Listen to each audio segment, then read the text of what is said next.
ట్రైలర్లో ఏమైతే కథ చెప్పామో యాస్టీస్గా కథ సినిమా కథ అదే మళ్ళీ అదే స్ట్రెస్ చేసి చెప్తున్నాను. ఆడియన్స్ ఎక్స్పెక్టేషన్స్ రాంగ్ ఎక్స్పెక్టేషన్స్ లేకుండా చెప్తున్నాను క్లియర్ కట్గా. ఇది జెర్సీ గౌతమ్ కింగ్డమ్ సినిమా ఇది. విజయ్ గారు, ఈసారి ఎలాగైనా సరే హిట్ కొట్టాలన్న ప్రెషర్ మీ షోల్డర్స్ మీద ఉంది సార్ ఈ సినిమా చేస్తున్నప్పుడు? కానీ ప్రెషర్ ఎప్పుడు ఉంటుంది, ప్రెషర్ తప్పదు, కానీ ఎవరికి లేదు ప్రెషర్.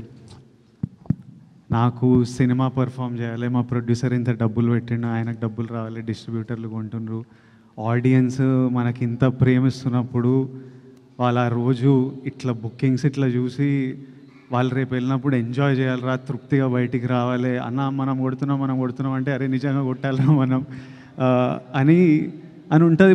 కానీ but pressure is a part of every one's life. It's okay. అంటే నాకు సినిమా పర్ఫామ్ చేయాలని ప్రెషర్, చాలామందికి రెంట్లు కట్టాలనే ప్రెషర్, ఆఫీస్లో సీనియర్ల ప్రెషర్, కొడుకు మంచిగా చదువుకోవాలని ప్రెషర్. సో అందరికీ everybody in their life is dealing with pressures of different sort and it's completely normal. And yes, for me I really want the film to perform. Bhagyashree hi అండి. So ఈ కింగ్డమ్లో ఈ queen ఏం చేయబోతుంది? What's going to the queen? So it's a very important role for the film, I would say, and the character's name is Madhu, and that's all I can reveal right now, but I'm expecting all of you to come on the 31st and see these glimpses and be excited for it. Gautam sir obviously make sure that every female has a very important role in all of his films, so that's what expected. Yeah. What can we expect from you this? Right, I think you've seen me doing a glamorous role. This will be a girl next door, Gautam's serious kind of a role. Yes, and a sincere performance. Thank you, Vijay. What was the challenging for you, the playing the role in this kingdom? Challenging, I mean, I think all of us performed as a team, you know, like Vijay was very kind. We were all discussing the scenes. So it was very easy as, you know, being with Vijay because he would make sure I'm comfortable, and all of us did exactly what Gautam sir wanted in the scene. He was very clear. He had a lot of clarity. So challenges, I wouldn't say, but definitely it was a very exciting experience. Vijay garu ikkada మీ ఫోటోని ఒక ఆర్టికల్గా వేయమని చెప్పి ప్రశ్న అడిగిన మీరే మిమ్మల్ని interviews media వాళ్ళు అడిగే రేంజ్కి వెళ్ళిపోయారు. ఇంటర్వ్యూస్ కూడా ఇవ్వలేనంత ఖాళీ కూడా మీకు ఉండట్లేదు. అయితే ఈ రేంజ్కి వస్తానని, ఒక ఫ్యాన్ ఫాలోయింగ్తో ఒక కింగ్డమ్ని మీకు మీరే అరేంజ్ చేసుకుంటారని, ఈ స్థాయికి వస్తానని మీరు అనుకున్నారా స్టార్టింగ్ డేస్లో?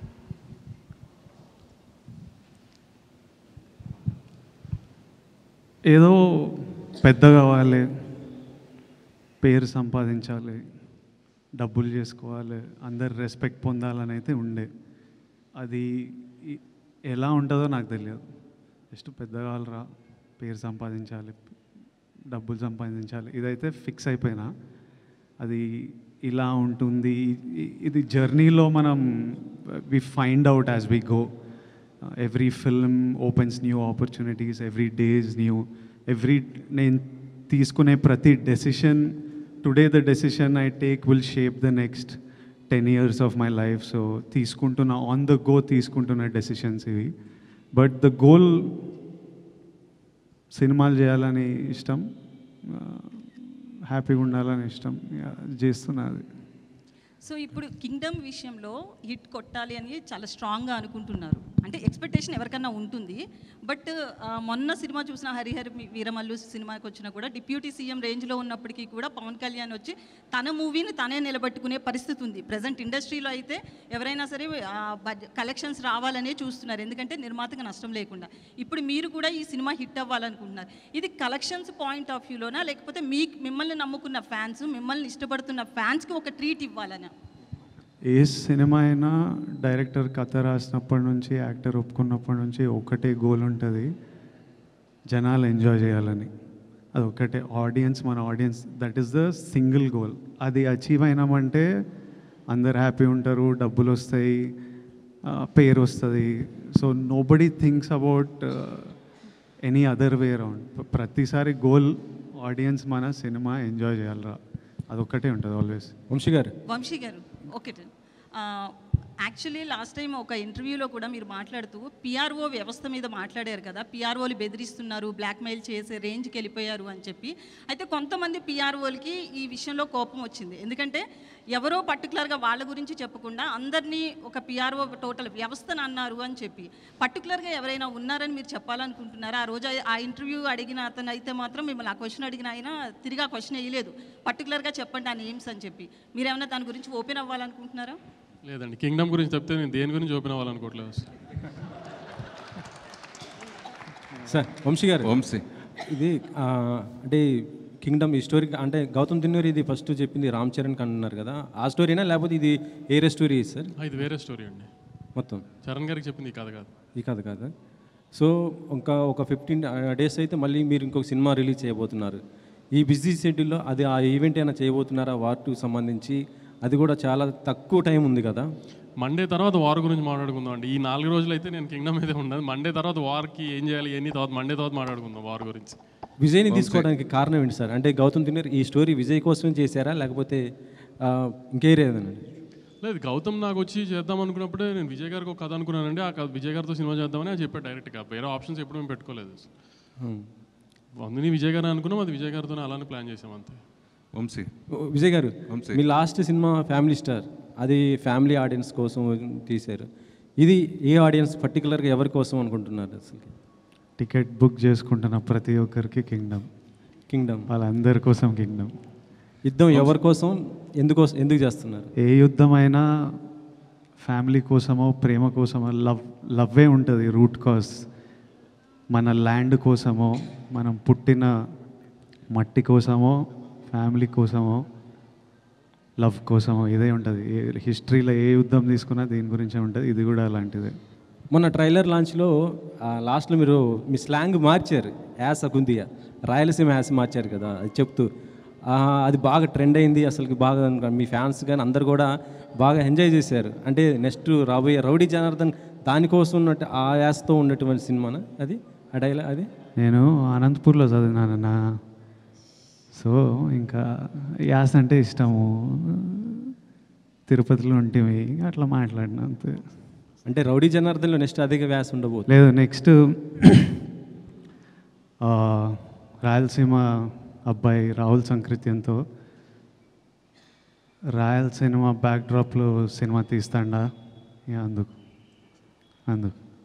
విజయ్ 2 years కదా ఇది. హౌ అంటే ఫిజికల్ ట్రాన్స్ఫర్మేషన్ అనేది ఎంత ఛాలెంజ్ అది మీకు? ఎందుకంటే 2 years ఒకటే లుక్ ఒకటే ఫిజిక్ మెయింటైన్ చేయాలి కదా. How difficult or easy like to maintain the same? నేను ఎంజాయ్ చేస్తాను వర్కౌట్, నాకు ఇష్టం. ఫిట్గా ఉండడం, రెడీగా ఉండడం. ఈరోజు కూడా పొద్దున్నే వెళ్ళినా మళ్ళీ సాయంత్రం వెళ్ళి ఇంకోటి కొడతా, మనశ్శాంతిగా ఉంటుంది. తర్వాత ఒక యాక్టర్లా లైఫ్లో కూడా ఎప్పుడు రెడీ ఉండాలి. యుద్ధం వచ్చిన తర్వాత రెడీ అవ్వడం అంటే వర్కౌట్ కాదు. ఆల్రెడీ ముందే వార్లో హాలిడేలు ఉండవు, ఆల్వేస్ రెడీ ఉండాలి. So I like to stay fit and strong. ఇందులో ఎల్టీటీని కూడా టచ్ చేశారా ఏమైనా? సారీ, ఎల్టీటీని ఏమైనా టచ్ చేశారా ఇందులో? ఆ పాయింట్ ఏం టచ్ చేయలే. అలాంటి టైంలో జరిగిన ఒక ఫ్యామిలీ ఇమోషన్ మీద ఒక మల్టీ లేయర్డ్ కథ. వంశీ గారు, మామూలుగా ఒకప్పుడు చిన్నబాబు గారు కూడా, మీ బాబాయ్ గారు కూడా చిన్నగా ఉన్న మిమ్మల్ని చూసిన అందరికీ ఆశ్చర్యం కలిగించే విధంగా ఇప్పుడు ఆల్ లాంగ్వేజ్లో కూడా సితార వంశీ ఇదే వినిపిస్తుంది. అప్పుడు గీతా ఆర్ట్స్ కానీ లేదా దిల్ రాజు ప్రొడక్షన్ ఇలాగా అన్నిటికి మించి ఇప్పుడు నెంబర్ 1 స్థాయిలో మీ ఎదగటం మీరు ఎలా ఫీల్ అవుతున్నారు? నేను ఎదగలేదండి, దానికి ఏం ఫీల్ అవ్వను నేను. ఇప్పుడు కూడా మా బాబాయ్ తిడుతూనే ఉంటున్నారు. ఇప్పుడు విజయ్ గారు చెప్పినట్టు ఇప్పుడు మా బాబాయ్ తిడుతూనే ఉంటారు, అనుకున్న దానికంటే ఖర్చు పెరిగిందని ఇదని అదే. కరెక్ట్గా మీ వెనకాల వచ్చారు ఇప్పుడు ఆయన. సో అందుకని అలాంటి ఎదగటాలు ఏం లేవండి. ఇక్కడ ఏం రేస్ కాదు, నెంబర్ 1 పొజిషన్ ఎవరు ఉంటానికి. ఏ సినిమా ఆడితే ఆ వీక్ ఆ హీరో నెంబర్ 1 అంతే. ప్రొడ్యూసర్కి ఏమైనా సంబంధం ఉంటుంది చెప్పండి? ప్రొడక్షన్ సంస్థలు కూడా అంతే కదా, అయ్యే కదా. ఆ సంస్థలు పనిచేయాలని తర్వాత వచ్చే హీరోలు కూడా కోరుకుంటారు, ప్లస్ పెద్ద హీరోలు కూడా ఆ సంస్థలు నేను పనిచేయాలని కోరుకుంటారు. ఎప్పుడైనా హీరోలు వెళ్ళి ప్రొడ్యూసర్ సినిమా చేయమని అడుగుతారండి. హీరోలు అడుగుతారు ఆ సంవత్సరం నేను పనిచేయాలని కోరుకుంటారు, చాలా మంది కోరుకుంటారు. కోరుకుంటూ ఉండొచ్చు, కానీ ముందెళ్ళి ప్రొడ్యూసర్ అడిగితే అప్పుడు వాళ్ళకి నచ్చితే వాళ్ళు చేస్తానంటారు. అది అలాగే హీరోయే చూస్ చేసుకుంటారు. నేను ఆ ప్రొడక్షన్ అవసరం పనిచేయాలని కూడా హీరోలు కూడా అనుకున్న సందర్భం ఉంటాయి, డైరెక్టర్ కూడా అనుకుంటారు, అలాగే డైరెక్టర్లతో కూడా హీరోలు చేయాలనుకుంటారు. అలా జరుగుతూ ఉంటుంది. ఇప్పటి నుంచి వెళ్ళానని మీరు అనుకుంటే వెరీ హ్యాపీ. సరే, రిసెప్ట్ వరుసగా అన్ని కేజీ ప్రాజెక్టులు టప చేయడం గురించి దాని గురించి ఏం చెప్తారు? ఈరోజు మార్నింగ్ కూడా అనౌన్స్మెంట్ ప్లాన్గా టపటప చేయాలని కదండి, అనుకున్నవి ఏ టైంకి ఆ టైంకి అలైన్ అవుతాయి. అలా ఇప్పుడు గౌతమ్ ఇది ఇలా టైం 2 years పడుతున్నాను అనుకోలేదు, ఈ టైంకి ఇలా రిలీజ్కి వస్తుంది అని. సో షూట్ స్టార్ట్ చేసుకునే ప్లాన్ ప్రకారం స్టార్ట్ చేసుకున్నాం, కానీ రిలీజ్ మన చేతుల్లో ఉండదు కదా.